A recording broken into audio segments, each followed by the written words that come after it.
तुझ्या दारी दावी पांडुरंगी तळ उन्मादाचा मळ झाकवेना विठ्ठलाची आस वाढावी सरळ विषाचे गरळ टाकवेना जगण्याचे देवा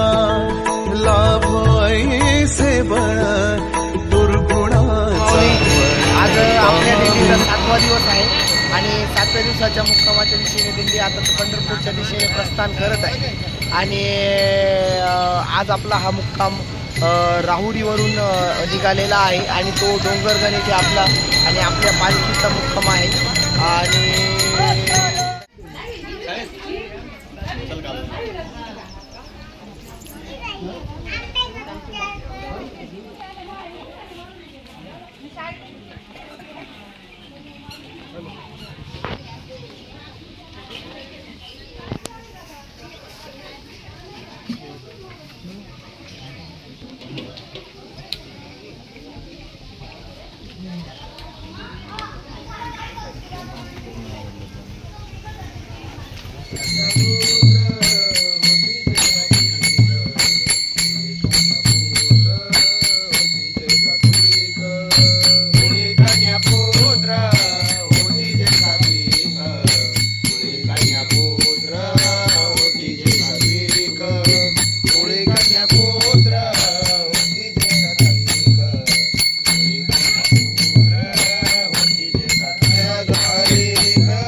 आजचा आपला दुपारचं जो मुक्काम दुपारचं जे जेवण होतं आपले जे विश्वस्त पठारे म्हणून वांबोरी येथे आहेत तर त्यांच्याच इथे आता जस्ट आपण इतक्यात जेवण केलेलं आहे आणि आता आपण पालखीची वाट बघत रस्त्यावरती बसणार आहोत आणि इथून पुढे आपला पंढरपूरकडे जाणारा पुढचा प्रवास त्या ठिकाणी सुरू होत आहे आणि आजचा रात्रीचा मुक्काम आपला डोंगरगण या ठिकाणी आहे आणि इथून आपण जस्ट आत्ताच जेवणाचा या ठिकाणी आनंद घेतला आणि इथून भोजन करून आपण आता इथून पुढच्या मार्गाला जात आहोत. जय राम कृष्ण हरी, जय जय राम कृष्ण राम कृष्ण हरी, जय जय राम कृष्ण हरी, जय जय राम कृष्ण हरी, जय जय राम कृष्ण हरी,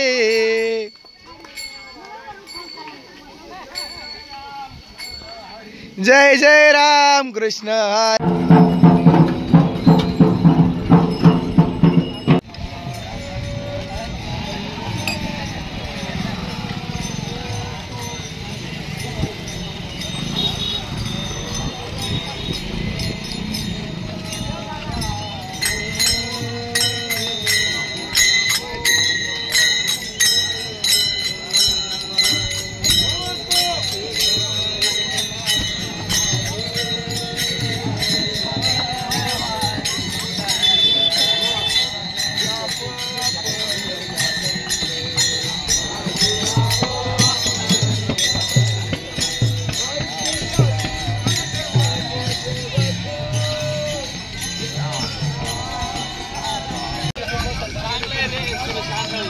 चांगलं आहे सुरेश माधुमती मी पंड्याकडे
सुख काय ऊने राहे समाधान चित्ताची राहे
आज आपल्या या डोंगरगांच्या मुक्कामाला असलेलं सगळ्यात सुंदर आणि रुचकर जेवण म्हणजे आपलं मराठमोळं जेवण,